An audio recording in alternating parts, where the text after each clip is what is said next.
Peace, peace, peace, and welcome to the rematch. We're going to have a very in-depth conversation today with two very special guests. Let me just tell you real quick what we're going to be talking about, and then I'll introduce the guests. Tamir Rice and the officer who killed Tamir Rice. The news broke out that he was just fired from another job. And a lot of people didn't know that he was even working. So we're going to talk about all of that. But first, Mr. Joe Ested, I interviewed him in my book, Police Brutality and White Supremacy: The Fight Against American Traditions. And I'll do the same interview that I did in my book. Is Officer Joe Ested is the author of the book Police Brutality Matters. He's a police, legislative, and corporate consultant, cultural diversity facilitator, public speaker, and former vice president of the New York City Police Union. Mr. Joe Ested, how you doing, sir? Pretty good, pretty good. How's everything? Eaton, how's everything? I'm good, I'm good. I'm sure I left out a few things because this was maybe a few years ago. Anything you want to add to the intro? Yeah, the host of Police Brutality Matter podcast with my boy Shane, who's also a law enforcement veteran. And what we do is we try to educate the public on how to survive encounters with an excessive aggressive police officer. So that's the only thing that you left out. But we're here just trying to get back to the community, members that come from the community. And what makes us, we have a lot in common is we've been victimized by the police before and after we became police officers. So we definitely can relate and understand the problems within the policing. Oh, wow. So that leads us to Mr. Shane Browder. Sure. Browder or Browder? Browder, you got it, sir. Browder. Okay. Co-host of Police Brutality Matters, Old School Cops podcast, retired police sergeant, commander of the SWAT team and specialized unit, Red Dog operator. These are we're here with some very highly distinguished gentlemen. But thank you for coming on the rematch today too. Thanks for having us. Thanks. So let me give a little bit of background information for our listeners. So Tamir Rice was only 12 years old when he was shot and killed by Cleveland police officer Timothy Loehmann in 2014. But recently, like I said earlier, much to the surprise of many, he was fired from his position as an armed ranger in West Virginia. Now, Loehmann had previously been fired in Cleveland in 2017, not for shooting Tamir Rice, though, but for lying on his police application, according to city officials. He had failed to disclose that he had already been previously dismissed by the Independence Police Department, who themselves determined that he was unfit to serve before he was ever even a Cleveland police officer. And that presents another issue. But since then, he has briefly worked for police departments in Pennsylvania and West Virginia, but protests and public outcry led him to resign each time. Now, Tamir Rice's family says that Officer Loehmann's continuous rehiring puts people at risk, and their lawyer is calling it a betrayal of public trust. And for anyone who isn't familiar with the case, in 2014, it was at a recreation center in Cleveland where a young 12-year-old Tamir Rice was playing outside with a toy gun. And a 911 caller who did mention that the gun might be fake, but somehow that didn't stop Officer Loehmann and the training officer from basically publicly executing Tamir Rice. He was literally jumping out his car, shooting as the car was moving, like something out of a movie. So that's what we're here to talk about. And what makes this special is we're talking to former police officers who have been willing and able to speak out on police brutality, on holding police officers accountable in a way that isn't shown very often. This is the reason why I wanted to have Joe Ested in my book, Police Brutality and White Supremacy: The Fight Against American Tradition. So let's start with you, Mr. Ested. This was kind of the case that kind of jump-started your mission of calling out the ills of police brutality in a way that really isn't done vocally very often. So take us back to that and what really prompted you to really do that. Because when I actually took to pursue going into policing, it was because I was victimized by police, excessive aggressive officers, and I couldn't understand, like, no, this can't be the right way to police.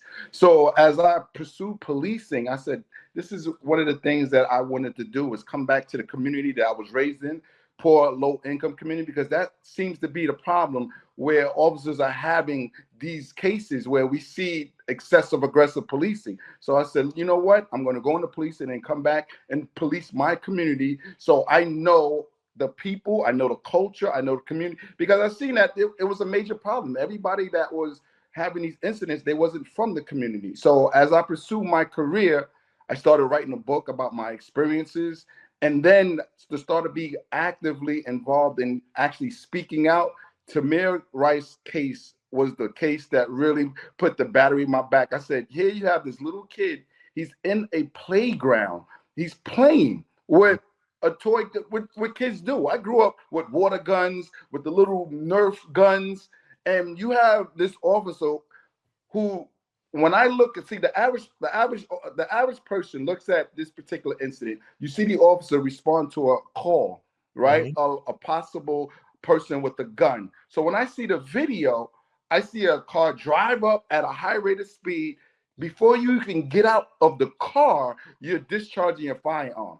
Now, to the average person, people are going to say, well, the officer doesn't know that it was a play gun. He's just responding to a call, a man with a gun. But to a trained police officer, to somebody who knows that's not how you respond to an armed subject, I had major problems with that. Because this officer didn't follow protocol, he didn't follow procedures, a life was lost. A 12-year-old boy's life was lost. And the union, the police department, the way they back bad policing, I started saying, you know what? It's time for me to come out and educate the community on why we need to fight against policing. I haven't seen an officer get prosecuted correctly like I've seen with the Derek Chauvin case. With the Derek Chauvin case, we brought out the training manual, we brought out the FTO, we had prosecutors who understand policing, understand policies, procedures. To the naked eye, you can easily manipulate the conversation in reference to, oh, the officer. No police officer responds to a armed party like that. We have training videos. As a training instructor, there's videos on how to respond. Because just hypothetically think, right? If Tamir Rice was a grown man as a bad guy with a gun, we would have 2 dead officers. Right. Not a little kid that was caught up in bad policing. There's a methodical approach to responding to a armed party. You don't just drive up to them like that. Because if I'm a bad guy and I'm not going to prison, you know how many times we've seen Shane, bad guys be like, I ain't going back to prison. That's right. As soon as they see the officer, they just going to start shooting. Exactly. He's supposed to have parked right on the on the road. He didn't even supposed to drive up into the parking lot, into the playground like that. You stop prior, you start thinking, because every time you get a call of an armed subject, the first thing you want to do is think, oh, is there kids around? When to confront them? First thing I'd have been thinking is a playground. I'd be like, damn, it's got to be kids there. So I don't want to just drive up on them. So I'm going to park some distance away without being seen, and I'm going to slowly, methodically, tactically approach him, get an idea. If I got to start using deadly force, I want to make sure that there's no other kids in this playground. So when I say this, I go, hold up, he's all the way wrong, all the way wrong. Methodical, tactical. You park at a distance. You kind of stealthily creep in. You don't want to be seen. You want to get the jump. Police training is, we always want to have the advantage. Driving up to an armed subject like that, when he could see you, you don't get the advantage. You lose the advantage.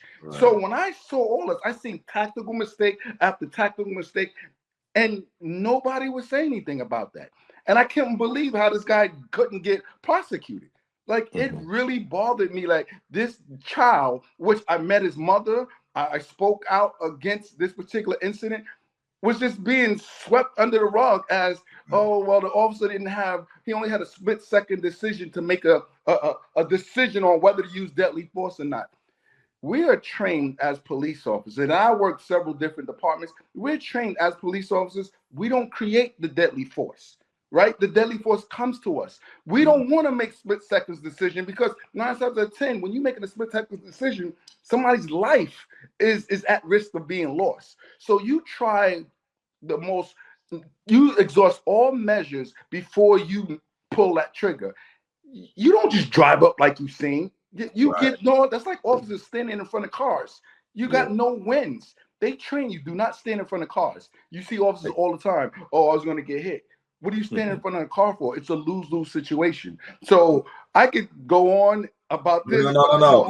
You guys I get it. But I'm real passionate about this case, because this is the case that really, I said, you know what? I know I'm gonna get a lot of retaliation. I'm gonna get a lot of threats, and I do, because I'm standing up against bad policing. And within that culture, within that blue wall, they don't like it, bro. They don't like it. You don't know how many death threats I got. You traitor. You telling all our secrets. It's just crazy how it's a us against them mentality. And I'm glad my brother Shane, he's my co-host now, and we're on a crusade to protect the community. We do right now. We go to high schools all day long, and we talk about how to survive encounters with a sexually aggressive police officer. Nobody's having these guys held accountable. The problem in law enforcement, it can't self-correct itself. It won't self-correct itself. So you're going to see problems like this when the agency's protected, when the union's protected. There's cases that I've had as a union rep that I told the president, because I said, he's wrong. He shouldn't even be on the job. I'm not taking that case. He's like, yeah, I got it. But we're the union. We gotta, it's like a lawyer protecting a bad guy, right? You gotta represent him. I said, nah, bro. Let me jump in. There's so many questions I'll ask you. Just over what you just said. There's so much that you covered. Mr. Browder, one of the main issues is exactly what Mr. Ested referred to, as that you want to protect, as a union, as a police union, bad policing. You know what I mean? Like, hold everyone. There's not a hold everyone accountable. Is protect police at all costs, no matter what, whether right or wrong. How do you build a trust with the community when that's the mentality that you have? Don't you think that it would better improve relations if the public can see the police saying, no, that's not what we represent. No, that's not the way we're trained. No, that's not what we're doing. This police officer was wrong, instead of in any situation defending them. Exactly. Ethan, you hit it right on the head. It's always been a culture of us against them. And we have to realize, as police officers, as former police officers, we're here to serve and protect. We're here to serve you. We're here to serve the public. That has went totally away, completely away. This whole thing, Ethan, has been totally egregious. First off, Officer Longman should have never been hired, period. Right. That's why we got the personnel training. Should have never been hired. When I went through the academy, when Joe went through background check, psychological evaluation, they went all the way back to I was in grade school. They check out on everything. They check on this guy. He didn't pass any of the other things at all. At the police academy, matter of fact, the chief Pollock said, and I'm gonna quote what he said here. He said that Officer Longman is unable to follow basic instructions. He's lost it. He's dangerous. He loses composure, and he lost his composure in weapons training exercise. That should have told you right there. He also said that his weapons handling was dismal and became very distracted during police academy training. So if you hear that after your evaluation, how do you let this guy first join the force? Right. Join the force. If you cannot pass the basic evaluations, you don't even belong in the car. When I was becoming a police officer, we had a 8-month training of FTO. Not only do you have to go through the police academy, after you graduate from the police academy, Ethan, you have to go through specific training to make sure you pass every spot. Sometimes you train with a sergeant, sometimes you go out with the chief of police for one day. There was a lot of things you had to go through to make sure you make the standards and requirements to become a full-fledged officer. None of that was met. And also to piggyback on what Joe had said earlier, this was a drive-by shooting. No one comes out the car. It was 1.3 seconds. 1.3 seconds. That's a draw. 1.3 seconds. The car drove by and shot. Tactically, that was wrong. Mhm. You heard it was a child. It was a playground. There's children involved. Just like Joe said, you may go hot, lights and sirens, but you want the tactical advantage. You turn it off. You creep up slowly. You start talking to your partner to see how we're going to address the situation. You look at your surroundings. You look at the backdrop because bullets can hit beyond people. None of that was done. He pulled up and shot this guy. If you also can recall, guys, there's no other incident from 2013 and before that where a police officer has shot a 12, 13, 14, 50-year-old displaying a weapon. His tactics was completely wrong. This was completely egregious. And another thing, he should never have been hired anywhere. And the thing that kills me, guys, is how is it that he's able to go from law enforcement agency to law enforcement agency to law enforcement agency and continue to work? This man should have been put on the Brady's list a long time ago, but it didn't happen. But this whole thing, guys, has been egregious, and it's a shame. A life was lost for no reason. You know, Yeah. I hear a lot of you know, when I was following this trial, well, following the discussion about it. I don't even know how far it got to actually prosecuting the police officer, Officer Timothy Lowen. A lot of the excuses that were given, and you know, the counterpoints was that Tamir Rice didn't follow the commands.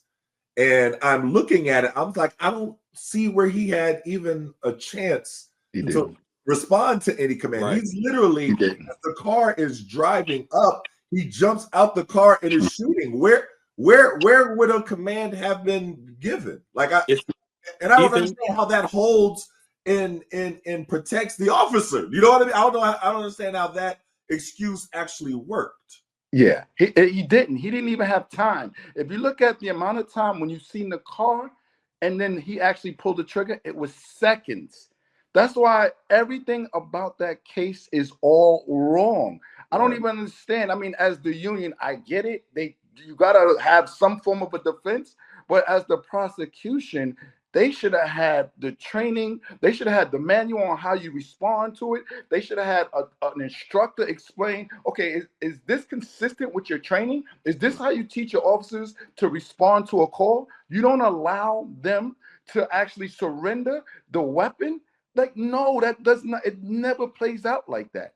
See, but what they do is they take advantage of the community of not knowing what police can and can't do. I would have loved for the prosecutor to call me as a witness. I would have grabbed the manual, their own training manual. I would have had that on the stand and go, this is not how you're supposed to respond. You don't respond that way. Like I told you before, every time you get a call of an armed subject, you're thinking, what's the location? What's the location? The first thing that I would have actually been like, damn, I can't believe it's a playground. Now I'm worried about other kids there. Right. You see what I'm saying? So that's the approach that you are trained to do on the way to the call. So we get there, like you said, lights and sirens. Just before you get to the call, you turn it off. You park a distance away. You start talking to your partner. I'm going to go this way. I'm going to go that way. We got to make sure there's no kids around. If we got to engage them, when to engage them. There's a whole methodical, tactical approach that wasn't played. So when you say he didn't listen to commands, he didn't have time to. He was playing as every 12-year-old kid has played in a playground. Next thing you know, a car at a high rate of speed pulls up, and before the officer even get out the car, he was shooting coming out of the car. And I'm like, I seen that video. I said, you know what? I'm done, bro. I'm going hard. I'm going hard at bad policing. There's no way. And they trying to spin it. The officer had a split second.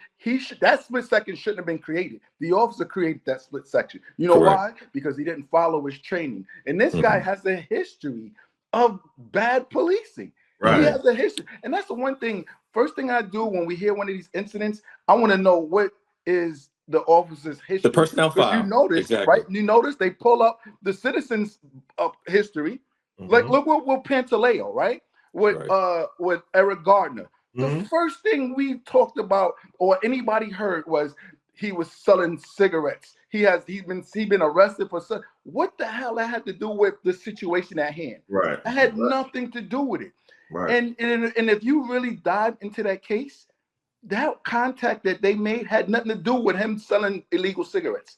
Right. Absolutely nothing. Most people, when I'm talking and I'm giving a presentation on that particular case, they go, "Oh, the guy who was selling illegal cigarettes, that wasn't even it. That didn't have anything to do with that case. He wasn't even selling illegal cigarettes at the time of the police contact. Right. Prior to that, if you go to the 911 call, it was a fight in the community right near that store. Police was called, right? Because of a fight. Eric Gardner is like, you all know, he's one of the OGs in the neighborhood. He could talk to the younger kids. It was a bunch of younger kids. He was like, y'all stop it. All y'all gotta do is bring the police, break it up. Everybody was leaving. Eric Gardner was leaving. Everybody was walking away because you know the police is coming.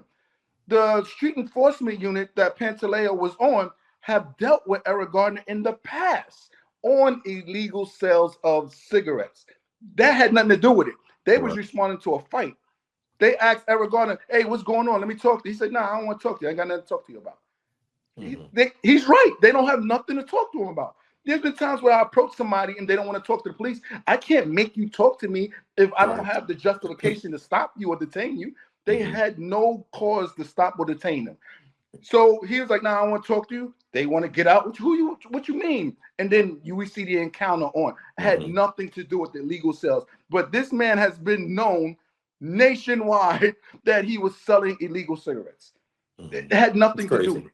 So with that said, right, let's talk about the officers. You want to talk about the civilians' background? Let's talk about the officers' background.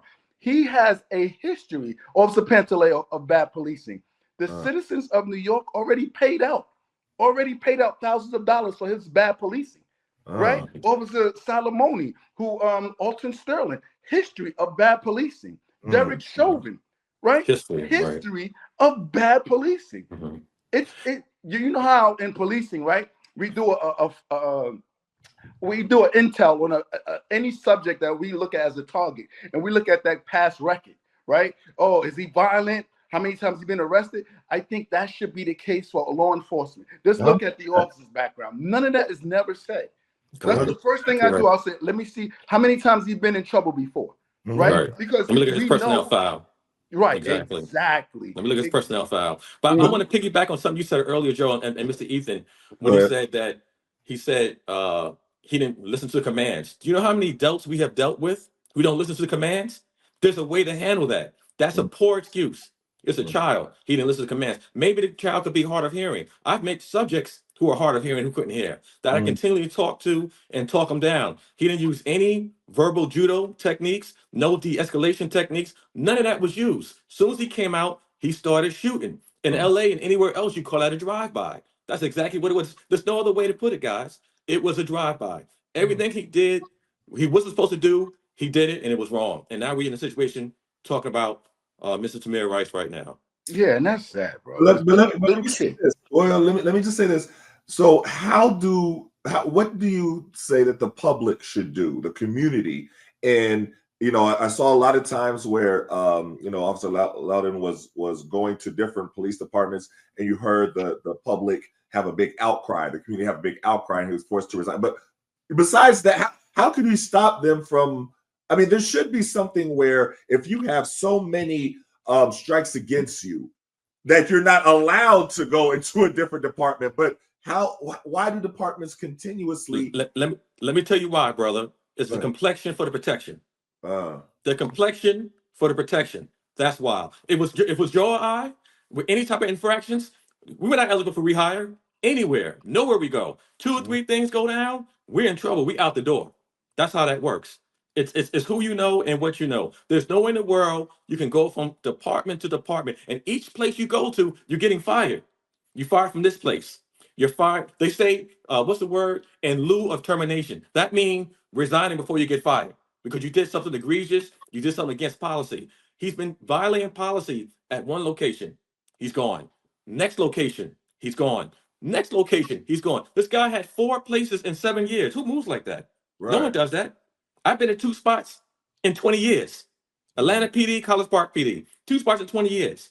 Had 1 infraction. I think I was 28 years old. Never had anything else from that point. Never from that point. And my infraction, I did something stupid. It was a fire was a rookie. I was videotaping the fire, something stupid that I should have been doing. That's been my only infraction of the whole record. No, nothing else egregious, nothing complaints about the community, anything of that sort. So if you are having a record of doing something completely wrong, you need to be brought to the fire. That needs to be put to the. But again, the thin blue line of protecting one another has to stop. And the way we can answer that is what Joe and I talk about from within. We're looking at perhaps training the department from internal affairs investigation. Once an officer does something wrong, you got to hold him accountable. He has to be held accountable. In my days, Ethan used to go on desk duty. You do something infraction, something wrong, Right. you're on desk duty for a week. Right. If something else happened again, your weapon is taken from you. Okay, Right. you're back to community policing. You're like a we had these cadets. You're not carrying a weapon. You're just walking around the street until you earn back your weapon. You should not continue to hold a weapon at all with egregious conduct. It has to start from within. And if we don't start from within, there's going to be a repeat of things going on and on and on.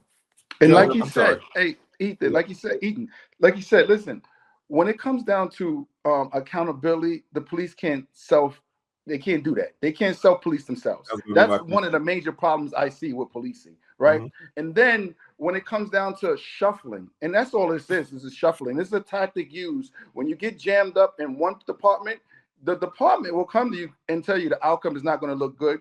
Go ahead and apply to another department before the findings come out. So the other department will take you because you don't have the bad baggage until, because once you leave, most departments will stop the investigation. So once you leave, like put Loman, right? Oh man, this is messed up. This is bad. It's not going to look in my favor. They'll tell them that, and then he'll switch to another department. There's no findings now from that investigation. So it's just a closed file, employee resigned. Bam. That's a tactic that they use to shuffle from one department to the other. And we was on the path of a national registrar for policing. And I think it was amazing. But this administration, they just wiped that away. They're not trying to have a database that exposes bad policing. So when a department is receiving a transfer from another department, you would go to this database and you would see the officer's history. We was on the right path of that, but this administration, they have no interest in something of that nature. And then we need to stop having the police itself.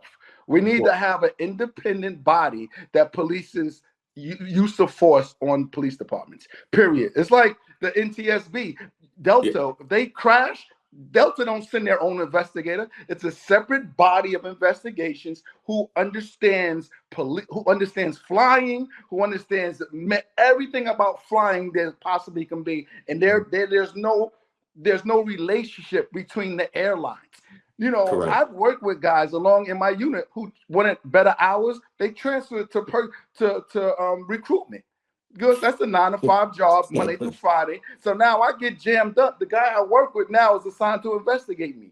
You know, I've seen it happen over and over again where the internal affairs, that's my friend. Shane, he's having a baby, he has family, he want to go to a 9-to-5. He goes to internal affairs. Now I get caught up in a bad situation. I go, yo, Shane, you gonna look out? Nah, I got you. Don't worry about it. I got you, brother. No problem. They're too connected. They're way too connected. Terrible setup. It's 100% a terrible setup. You know, you say so much. You know what I mean? And it's so important. One of the things that you said was that, you know, during the last administration, we was close to having a database. This is something I worked a lot with Emerald Gardner, and you mentioned Eric Gardner. So Emerald, I co-wrote Emerald Gardner's book with her. Okay. And you know, one of the things that she was working on was very much what you said, as an actual database where you have the tracking of police when there is wrongdoings, when there are, you know, termination, things like that, and it doesn't just all wipe away. And it was, like you said, it was trending in that direction. A lot of things were trending in that in a positive direction. Another thing that task force that you know, killed her father. That special task force that you mentioned that Daniel Pantaleo was a part of, they was trending in getting rid of that task force. But as soon as the new administration came in, the task force was put right back in. All different things, the Eric Garner law, everything was put And unfortunately, Eric Adams kind of backed a lot of those things that the new administration was doing and taking away from a lot of the progress. Do you have any? What is your outlook that now that New York is going to be under a new administration with Mondami? Do you feel that now there's a chance to put some of those things back in place that were trending in the right direction, or is there another more useful way that you feel that we should go about getting to that end result? Me personally, I think it's bigger than a mayor. I really do. It needs to be legislation handed out on how we investigate policing. I truly believe that, because a lot of people, I remember I got called to talk on CNN about the police reform bill. Mhm. You remember when we was talking about that a few years ago? Mhm. And the bill that they had, I just ragged it on CNN, and they was like, well, what happened? I said, everything that people don't understand, the jurisdiction between state and federal legislation, all the bills that they was passing, a federal officer can't apply a chokehold, a federal officer can't do it. That has nothing to do with a city or state officer. Nope. It sounds, feds, because of the TV, you think when the feds come in, they supersede everything. That bill could have passed, and that would have had absolutely no bearing on a city cop. Unless you're a federal officer, that's what that applies to you. That don't apply to a city cop. So Okay. we definitely need state legislation to actually implement. If we start talking about accountability for policing, we need a task force that's independent, separate from our local departments that investigate use of force, especially when it comes down to policing. Policing should not be policing itself. They already shown a history of failure. You got guys that been repeated offenders, and they're still in the job. It was sad because my brother, he went into policing. My older brother went into policing before me. And he was telling me about a time where he had a new guy right out the academy. He was an FTO. He's training him. And the guy was just all the way wrong. It just. Oh, we lost him. We lost him. Oh, we lost Joe. Yeah, we're going to continue to piggyback off that, Ethan. As far as Joe's concerned, on a state level, he's right. It has to be changed from within. But the caveat to that is the lobbyists. When you looking for laws to get passed, the lobbies are involved. A lot of these lobbyists are funded by pro-police people. They're pouring money to them. So guess what? Whatever laws going to get passed is who has the most money for the laws to get passed. So, like Joe said, it has to be done at state level. But again, you got to follow the money. Those lobbyists are being paid. I can hear you, Joe. Those lobbyists are being paid to make sure certain laws stay in place and certain laws are not passed. That's the key. That's how deep this thing gets. The whole thing has to be gutted, Ethan. The whole thing has to be gutted completely. It's just egregious how everything is being ran. But I have to agree with Joe. It has to start an independent group, an independent investigation has to be done. An independent panel to start investigating police wrongdoings, and so they can be held accountable. If you don't do that, we're gonna be running the same vicious cycle, Ethan, over and over and over again. But as a mayor, though, what can the mayor do to kind of jumpstart this? He can start. I believe he can start putting people in place. We got to have a review board. Let's have this board coming through with maybe former police officers from different municipalities, people who's been trained in police tactics. You got to have some community people involved in this. A group has to be involved in order to review what's going on. If he has the power to put that in place, that would be a big help. That would be a step. But I haven't seen anybody do it yet. In all the states, I haven't seen nobody do that whatsoever. If you can do something like that, an outside agency to take a look inside to see what's going on, that would be a big help. But that day coming, Ethan, I just don't know, sir. I don't know. I'm trying to hold out hope and trying to be positive, because I like the moves that he's making. He made my son the general ahead of his. I don't know exactly what the position is, but I know the work that he does. So that's progress. I think that there's progress and some type of a way of accountability, because that's what accountability is something that both sides should. You know what I mean? That should be something that they should strive for. But it seems like they're almost pushing for a right to be able to kill at will. And you're right about that. You're absolutely right. There was a time period when I started policing, we didn't have body cams. And then the body cams came on. All of a sudden, you had certain police, oh, I don't want this camera on. I don't know what's going on. I'm like, why would you not want the camera on? If you're following policy and procedure, yes, I want the camera on. Have the camera on me so you can see, wait a second, Officer Browder did everything by the book. You know, policy, procedure was followed to the T, tactically, everything else. But you had a pushback on body cameras.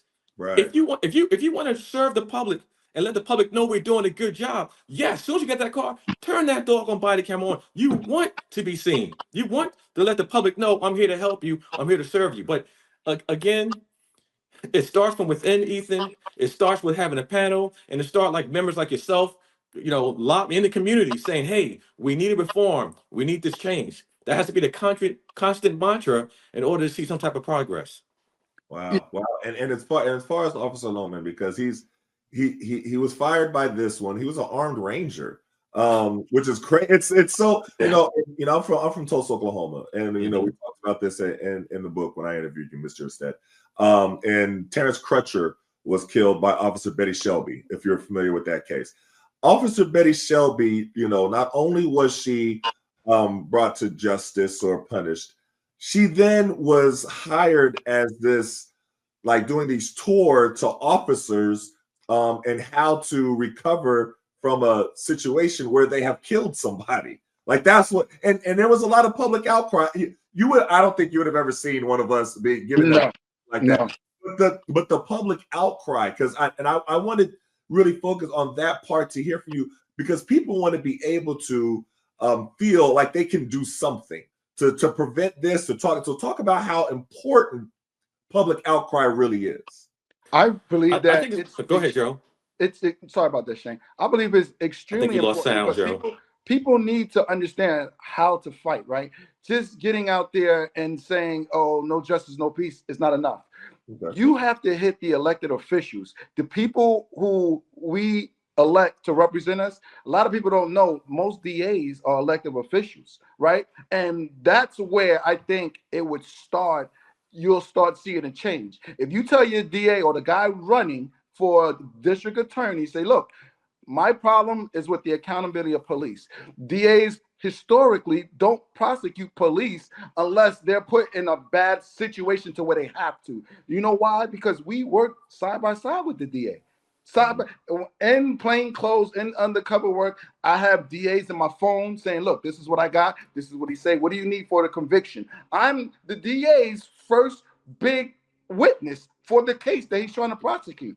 So it has to be to where somebody who is separate from the actual police department independently. We need a body. This is probably would fall under the governor's office. The governor he should have state police, right? Because state police, yes, even though they're police, they look down on local police officers. They do. They think they're the elite of law enforcement, but that's a start. Have them have a task force with officers, with attorneys, with civilians, and they investigate excessive force complaints. When it comes down to why is we have this guy Pantaleo with, I think it was like 47 complaints. Why is we already paid out for bad policing? What are we doing? Why is New York City still keeping this guy on the job? Right? So it definitely has to be independent. And I think, me personally, it has to start with the elected officials. The elected officials need to be held accountable when it comes down to how we hold bad policing accountable. And I like the fact that my sons, right, is now working with. I think that's a good, but I don't think that's enough, because what I'm afraid that's going to happen, and I see it happening a lot now in New York City, the officers are taking a no hands-on approach at all because they don't feel backed. Now, as aggressive I am against bad policing, we got to support the guys and girls who do it right. So if you put somebody in office who has the anti-police mindset, the people that's going to hurt more with police not doing their job, protecting and serving, is the community. So you're going to have a situation where officers are going to say, you know what, I'm just coming here to do it, get my check, and I've got to put my hands on somebody. I have used force, right? I'll be the first one to tell you. I worked aggressive drug and gun unit, right? I had to chase people. Yo, you under arrest? No, I'm not going to jail. I ain't been in jail. I had to put hands on people. I don't need some mindset. Well, I'm worried about if I grab this guy, throw him to the ground, cuff him, and now I'm on something, a bad police officer. People don't understand using force, right? It doesn't look pretty, right? But for me, who's used force, there's a correct way to use force. I've used force a lot. Never one time has caused anybody to die while I use force or caused the taxpayers to pay on my bad policing, right? Have I received a complaint? Yes, right? But you can match my actions with policy, with procedures. Once you match, you go, okay, Joe, what did you do? I grabbed him, threw an arm ground to the ground, cuffed him, put his hands behind the back. Oh yeah, policy, use of force policy. He followed the continuum. He did everything he do. But for the untrained eye, all you're going to see me throw somebody to the ground and throw handcuffs on them. Oh, police brutality, police brutality. Well, let me jump in because two things here that I want to definitely touch on. Anti-police brutality does not mean anti-police. Oh no, I told you. No. And I think we have to really shout that from a megaphone almost, because people interpret anti-police brutality as meaning anti-police. But does that tell me that police is so that police brutality is so ingrained in the culture of policing that anti-police brutality then becomes anti-police? You understand what I'm saying? That's I totally get it. I'm 100% in agreement with you. So that's why the messaging has to be real clear. Like people be like, look at your shirt. It says anti-police brutality, right? Right. Do you know how many times I've wore that same shirt and go, oh, you anti-cop? I go, no, I'm anti-bad cop. I'm anti-police brutality. Right. But just like, and I tell people all the time, I get your point and I understand why the police department, right? Law enforcement has created that us against them.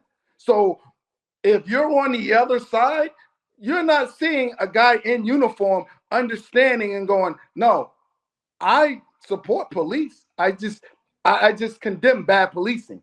No, and that should be everybody. What you just said should be what everybody is for. 100%. Literally, it's bad policing, it's police brutality. Right. But the thing is, how do you keep that from being interpreted from the New York Police Department as a whole? Because like we said earlier, it's the New York Police Department, the union, does not call out bad policing. They want to protect the police officers, whether they're in the right or the wrong. 100%. So how do you bridge that gap where it should be just as important to the police union and police officers to weed out the bad policing and the police brutality as it is to everyone else, because you want good policing? Right. 100%. And I'm in agreement with you. And this is just not a NYPD problem. This is a national problem. This is an everybody problem. Not one time have you seen a police union rep come out and go, you know what? This is not how we do it.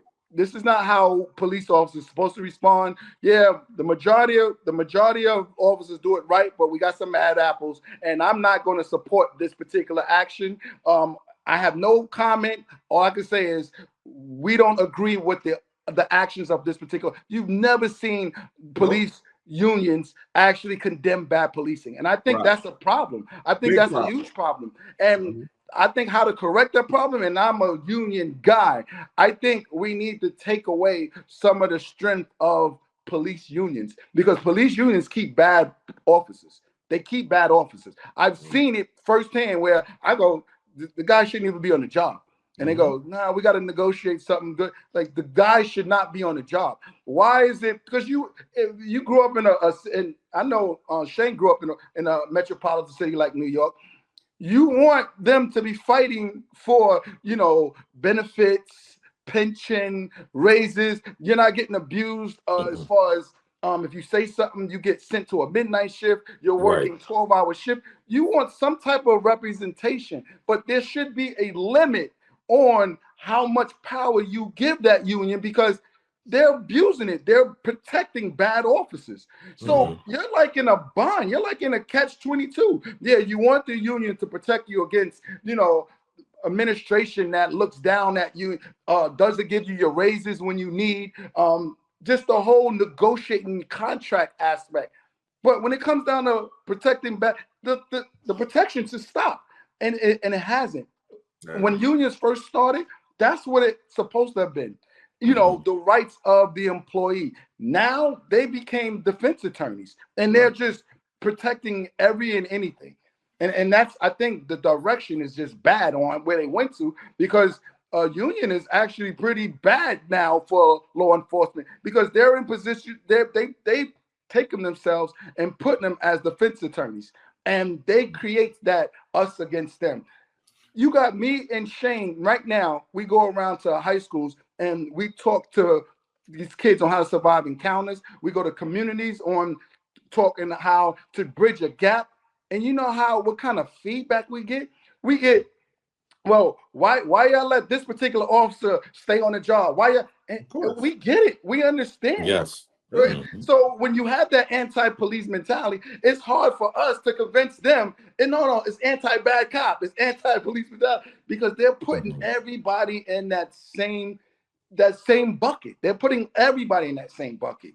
You know, and that's you understand. But you understand why they're putting everybody. Oh, yes, because you got to have some people to say, no, this does not represent us. Exactly. Once you have that, we know the old saying, guys: one bad apple spoils the whole bunch. One person do something wrong, we're all vilified for it. What we need to start doing as a group, you know, there's so many times you see bad policing. We got to put on social media good policing. That has to be seen.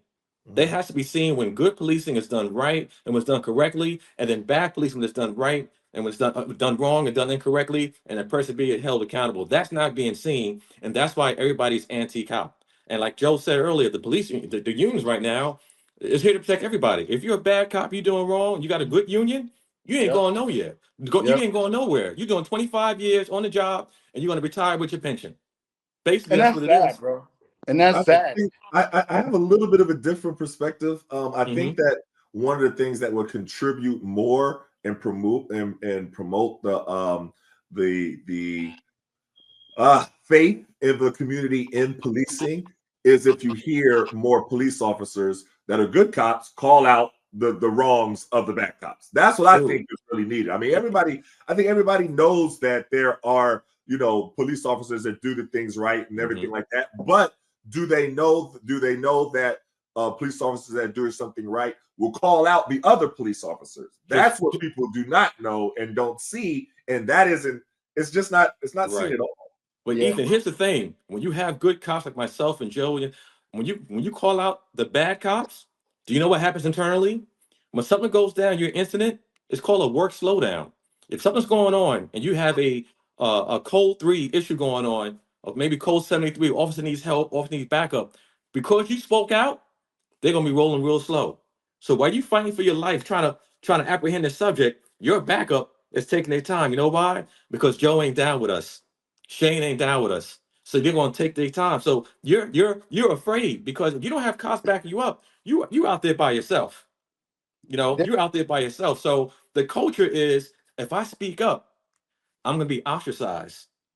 I'm gonna be put down in the back. No one's gonna back me up. So we gotta tell good cops to speak up, and we have to back up the good cops. We gotta back them up. We can't do that, because that's gonna discourage ones from telling on one another. Eaton, what he's talking about. Wait, Mr. Ested.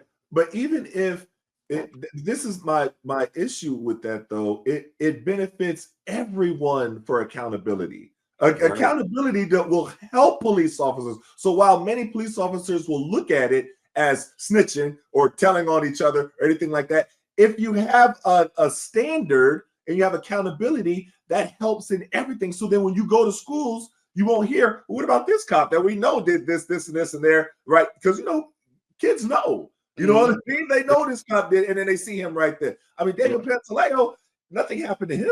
After all of this stuff that happened, everybody saw him choke Eric Garner to death. Then the people who all live in Staten Island could go out and see him still walking the street, being a police officer like nothing happened. So when you don't have accountability, I think that hurts more than anything else, because everybody's looking at it and they're like, oh, okay, well, they can do whatever they want to do.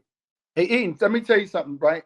There is a gang mentality within law enforcement. And when you speak out, right, there's a retaliation. The retaliation is real. So if we, and this is one thing that I addressed in the book, if you want more officers, you do have, me personally, I've worked the job, I work alongside a lot of good officers who want to come out and serve a community, but they're just not as aggressive with being vocal to protect the community against policing, because the retaliation phase is real. I got sent to a shooting call. I remember to this day, I'll never forget. I got sent to a shooting call. Now, if you know anything about policing, a shooting call is a high generated call. When I say generated, you're excited. You're like, oh, let me go, because the chances of action exists there. So you got everybody wanting to go to a call. Regardless of whatever call you want, if it's a low priority call, you normally would say, radio, I'll go with that person. I'll take the call. You could put this on me as a secondary call. I'll come back to handle that. I got a call to go to a shooting call in the projects. And they say, when radio says it's a good call, that means you got several 911 people calling. So if you got multiple people calling 911, nine times out of 10, it's a really good call. And all that is confirming what it is that people are calling about. It is what it is, because you get a lot of bogus calls. So I get this call. They said, looks like gang members are having a wild, wild west. You got several people battling back and forth. They're shooting at each other in the projects. I get the call, and I said, okay, radio, I'm going from whatever location I was at. And I'm sitting there waiting to see who's going to come. And radio was even surprised. Radio said, we have no other officers that can back them, that would assist them. And it was radio silence. Silence, right? So I picked up the radio and I go, radio, since nobody wants to back me, do me a favor, notify state police and have them assist me. Now, if you know anything about the culture of policing, no department wants outside help. They take pride in doing it themselves. So as soon as I said, notify state police to see if they got any units that can assist me, the supervisor, it was the lieutenant, said, disregard that, don't worry about it, I'll go with him, right? I'll go. Two cars. So I didn't go right into, like you see Lowman, it's armed party. I parked a block away from the shooting, and I'm waiting for this lieutenant to come. I told him where I was going to be, and we could go in together. Yo, the lieutenant never showed up. Oh, wow. Lieutenant never showed up. I got on the radio. I said, 10-5, and I called the lieutenant. He said, no, I'm here now. Just disregard. You can clear it, radio. They're gone. They're GOA. He's never showed up. Oh, but wow. He did that, and they did that to show me, like, as much as you're vocal about the community, you're still a cop, and you need us. So you need to get on board. Yep. That's horrible. You know, that story in itself just encapsulates the problem with the way that we police and the way that it operates like a gang or like the mafia. Yes. That's the problem. So then how can the public regain trust when that's the way that you're operating, where you can't even hold each other accountable? So, and also, if you can't hold each other accountable, that goes to your point before, and that you stressed in my book, and you stressed in your book, that there needs to be an outside entity that has nothing to do with the police, that has no connections, no anything like that, but they're the ones that come in and investigate if there was some wrongdoings happening. Right. I should have been able right then and there to call the DOJ task force and go, look, I'm being retaliated against. You could pull the call, you could pull the audio of the call, the 911 calls, and you can put together the pieces on which has happened. There is no protection for a whistleblower. No whistleblower protection in the police department. So they'll quickly send a message to you just like that. That Serpico movie, that's a real movie. Like that actually happened. Serpico, when he got shot in the face. Those are real events. And they'll let you know quick, fast. Because when I came out and I started seeing the wrong, I was like, nah, I started stopping guys. Yo, take off his cuffs, then smack him. You want to smack him? You want to be a tough guy? Because I don't like bullies. And then somebody, you hitting them to show them what? That you're a police officer and you're a tough guy. You don't know how many times I told other officers, yo, why you acting on, take off his cuffs? And then the suspect be like, yeah, take off my cuffs. Take off. Right? But it just shows you the mentality of it. I remember one time I chased somebody out of a stolen car. They ran, I caught them like 3 blocks away. The assisting officers, when they got there, I already had the guy in cuffs. They started tuning this guy up, and I was like, yo, and I pulled them back. I was like, he's in cuffs. They're like, yeah, you got to teach him not to run. I was like, yo, chasing somebody is a part of the job. I'm going to punish him. I said, no, I'm not doing that. He's in cuffs. You want to fight him? Let me take cuffs off. Like, I don't even understand that mentality. Like, I don't get it. But that's the culture, Joe. That's the culture. Many times in my department, you have somebody in handcuffs. It's tune-up time. Wait a second. The academy didn't teach that. None of our in-service training taught that. Once you in cuffs, the threats is stopped. That's it. Right. That's it. But they want to tune them up, hit them in the head, hit it with baton, hit it with a flashlight. That's all unnecessary. And the moment you speak out about it, you run into what Joe talked about earlier, Ethan. Ethan, let me ask you something. You said about what can the community do, right? Once again, it's the legislation, right? The people who they elect. You need, like me, I always, when I'm speaking to someone that's running for office, I go, I need protection for whistleblowers. I'm telling you, you got a lot of officers out there that would jump on board, but they're not protected. Right. I need protection for whistleblowers. There gotta be a way where officers can call and say, I'm being retaliated against because I'm trying to stop bad policing. Until that happens, you give the power to the police department to do any and everything they want to do. There's no like anonymous line that they could drop on somebody or something that they saw? It goes back to the police department. Correct. It goes back to them. It goes back to them. That's a terrible setup. Yeah, the setup is designed to protect itself. Yeah. It has to be a separate entity, and we have to legislate whistleblower protection. It has to be protected. Like every governor needs to have out of his office a unit that solely based on investigating use of force. So what's gonna happen when I show this, and I showed, retired officers, Joe Ested and Shane Browder are both what they're talking about as far as the, Timothy Loman rehired and condemning that. They'll say, okay, but why does this is gonna be like the first comments you see? Okay, why don't we hear active police officers who say this? That's what and that is the problem. Everything that you listed is almost like they can't. Right. Like, you're scared to death. The entire police department say that does not represent us, and that's the problem. You need to have a saying that no, this is not what we teach. This is not what we. You know what I mean? Even when you saw the if you remember the Texas Ranger, Texas patrolman, they was in the college game and he bumped the athlete. Yes. So the Texas Police Department or somebody should have came out and said, this is not what he's supposed to do. Right. Exactly. Silence. Nobody said anything. They didn't give his identity. You didn't know who he was. All these weeks have gone by, and you still don't know who the cop was, and you still don't know if there was any further punishment besides him being sent home for the day. That's right. He should have been taken off the force, or maybe a week in the street, desk duty. You got no pay. You do something like that, you're taken off. That's what needs to happen. Unless punishment is put in place, it's going to continue to happen and continue to happen and continue to happen.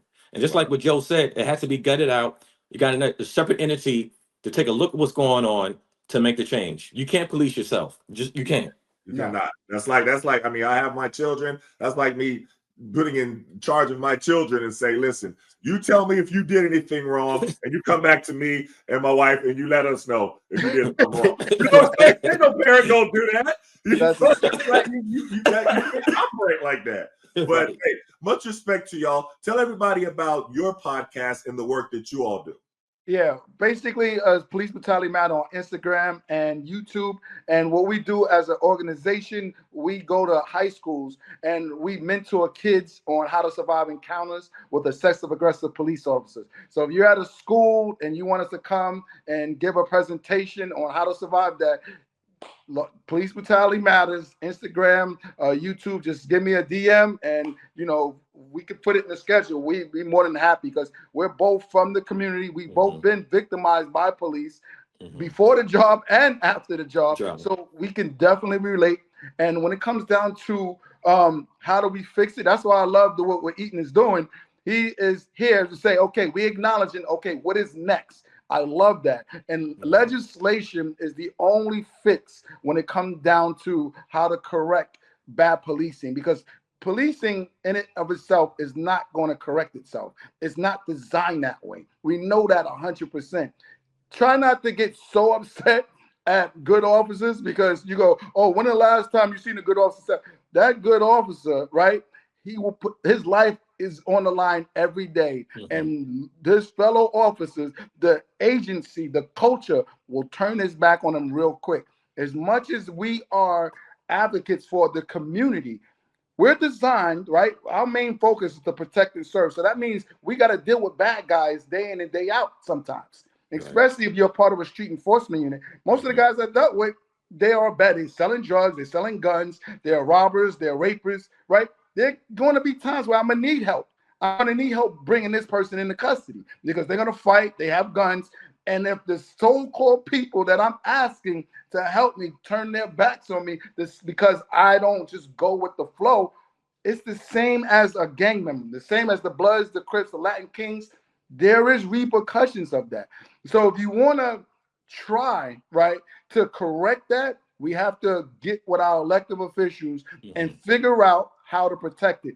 Definitely, we need protection for whistleblowers. Whistleblowers need protection. I need to be able, as a good cop, be able to say, you know what?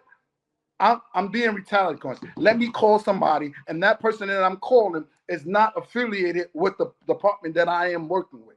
It needs to be an outside entity. I say it time and time again. That's the only way that's going to correct this. Thanks, Etan, for having us on the show. Thanks for having us. Oh, yes, sir. Mr. Browder, I want to give you a last word too. Like, where should we move forward with everything, and what would you like to see in addition to everything that Mr. Ested said? What I like to see, and we always end the call with this: if you're getting stopped by the police, if something happens, do not take your fight on the road. Take it to the courts. There's so many things that's going on right now. Some cops are being held accountable. A lot of times we upset and angered by bad policing and police brutality, and sometimes we get stopped. We're at a heightened of fear, and we just kind of act out. Do not do it. Don't take your fight on the road. Take it to the courthouse. Our goal with police brutality matters is to protect yourself as a citizen. Use the proper tools that you can to de-escalate the situation. A lot of times you might be an officer who's supposed to be the professional. He's not. But to protect yourself, don't take your fight on the side of the road. Take it to the court. Handle yourself the best way you can. You know, you see the officer escalating, going crazy. Keep yourself calm, cool, and collective, and take it to the courts. Until we can get this police brutality thing fixed, as a citizen, this is what we must have to do to make sure that we're safe. That's great. That's great. You know, I have some. I don't know if y'all come down to the DMV, but I definitely have some schools that we can go and you can give a presentation. We would love to. Yeah. Oh, all right. I'm gonna call you on that because that's it's so needed. You know, I watched When They See Us with my kids. My kids are in high school, and they were so bothered by everything that they saw about the, the exonerated 5 now, but the Central Park 5 and that whole story. And it's that our young people, we have to have the talk with them. And you are the perfect, people to have the talk with them because you're telling them specifics. So I'm going to definitely, reach out to y'all on that. There's a lot of schools in New York that my partner, Marlon Greer, dealing with, and we'll talk about that as well. So there's a lot, but much respect to y'all. I got to get a hoodie. I got the T-shirt, but I got to get a hoodie in this. I got you. I got you. Big size for me. But And do you know Edwin Raymond? He did Crime and Punishment, New York City. He's one of my boys. When I tell you the retaliation is so real. He's a younger dude.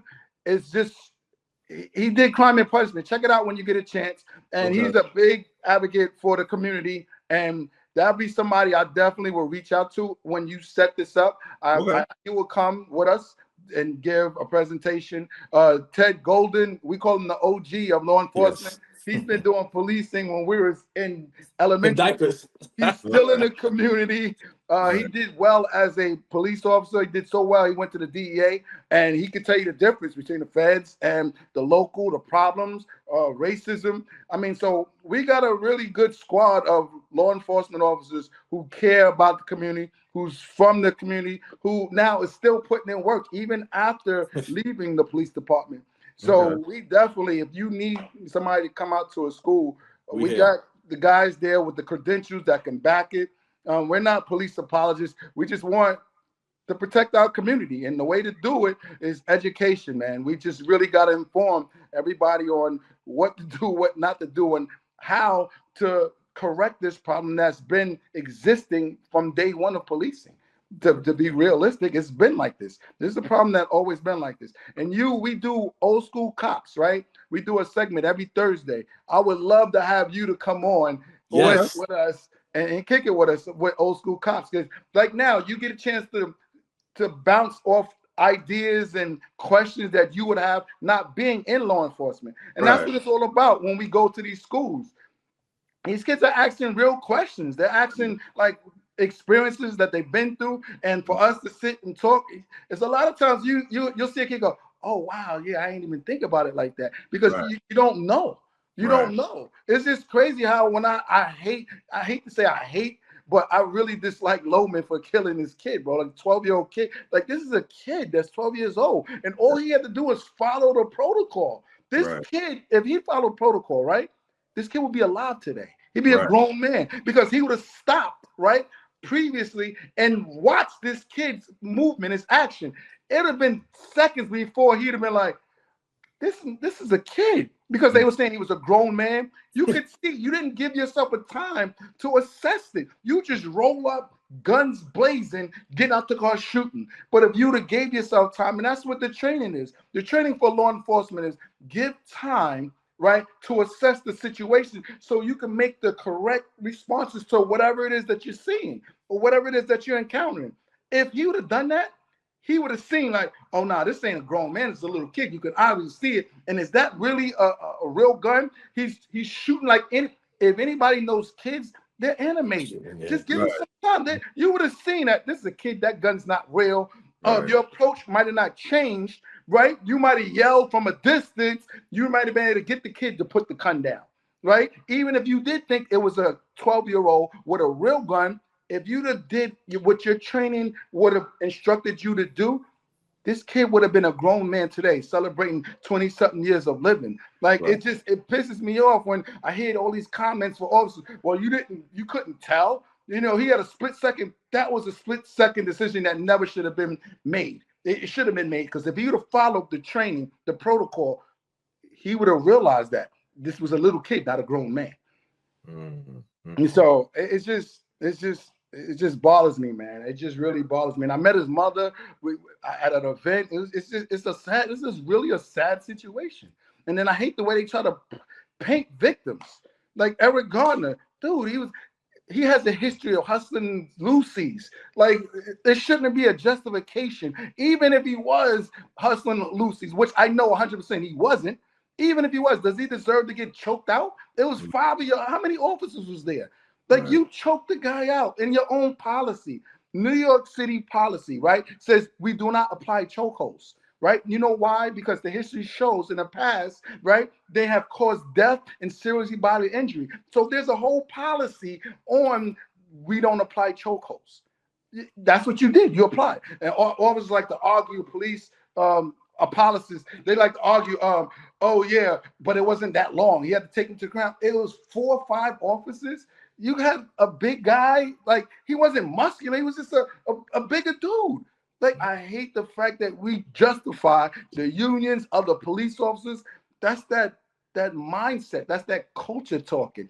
And I hate that, bro. You could do this job, but you could do it effectively by following the policies and procedures. And me and Shane from 2 different departments.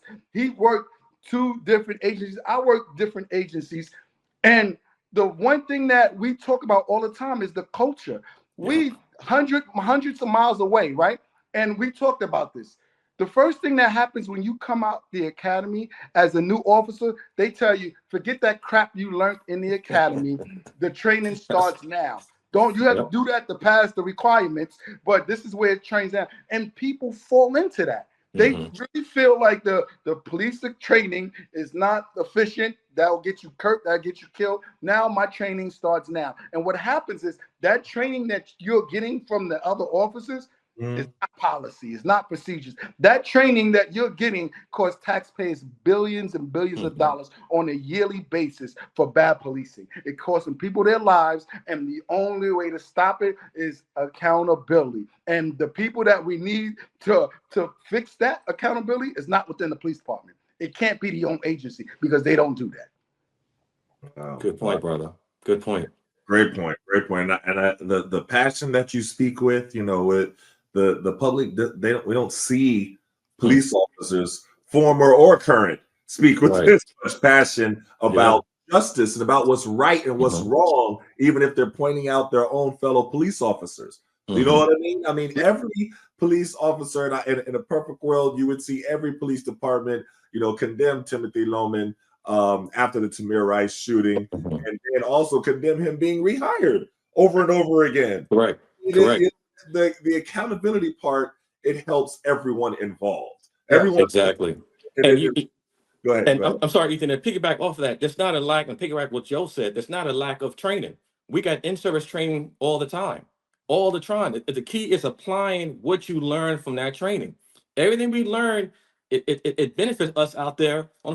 For example, some of the training we went through is Joe and I, law enforcement leadership training, criminal investigations, crisis and emergency response, report writing, community policing, hostage rescue and negotiation support, firearm and specialized training. We got training after training after training. Between Joe and I, we got maybe 10,000 worth of in-service training.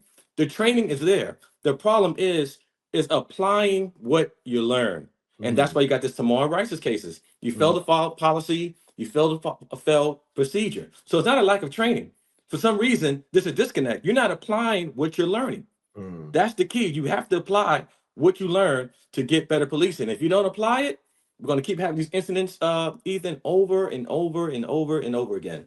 Yeah, there has to be repercussions for not applying it, and they have to be, you know, held accountable. You cannot just let anybody do whatever they want to do with no accountability and no punishment and no strike against them, no anything. They could just keep doing it. That's just a terrible system. But okay,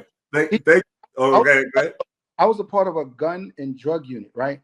I responded to numerous calls when they're talking about guns. How this guy Loman respond, that is the most. They actually have a video in training where this officer, and it went nationwide, where this officer responded just like that, and the bad guy just emptied a clip on the officers who drove up that close to him, right? They're telling you cannot respond that way, because if it is a bad guy, it's between you and his freedom. He's going to kill you, right? So if Tamir Rice was a bad kid with a gun and he wanted to kill off, he'd have killed 2 dead off. There's no way possible any law enforcement mind can justify their response. There's no way. Impossible. Like, it just kills me. I received a medal for taking 10 guns off the street in 1 month. And that's knowing how to respond to those calls. Like, it drives me crazy, bro. Like, and but also, why would another police department rehire him? That's another thing. The department, where was that? That was in Ohio, right? Ohio should have suspended his law enforcement certification. Correct. Why are you not suspending his law? Just on that alone, you could suspend that. You could his evaluations from his people was enough to suspend his license. How are you letting this guy shuffle from department to department? Like, it just it's one of those things, man. It's one of those entities that it really protects itself. Right. You know, as a good officer, yes, you want the protection if you ever get involved in a shooting or any type of use of force. But on the flip side of that, Loman shouldn't get the same protection I get. You know, if I'm doing the job right, if Shane's doing the job right, and the department now wants to write you up, and you dotted the I's, crossed the T's, because we've all been there when we did something right, and you still had to go through the investigative part, and you came out fine because it was revealed that you follow policy and training. What the problem is, that same protection I get, Loman gets that same damn protection, and he's wrong, and they still want to protect him. Right. Agreed. Well, listen. Thank y'all again for coming on the Rematch. I definitely want to come on your show. You said it was called Old School Cop. Yeah. Old School Cop. Yeah, I would definitely let me know about that. And let's keep doing stuff together. Let's keep working, because I love what you guys are doing, and it's so important. So, like I said, you're good to coming down to PG County, down in Maryland. Let's do it. Gotcha. All right. Yeah. All right. Appreciate you, Ethan. Thank you, man. Definitely appreciate y'all coming on. All right. Have a good one. Peace.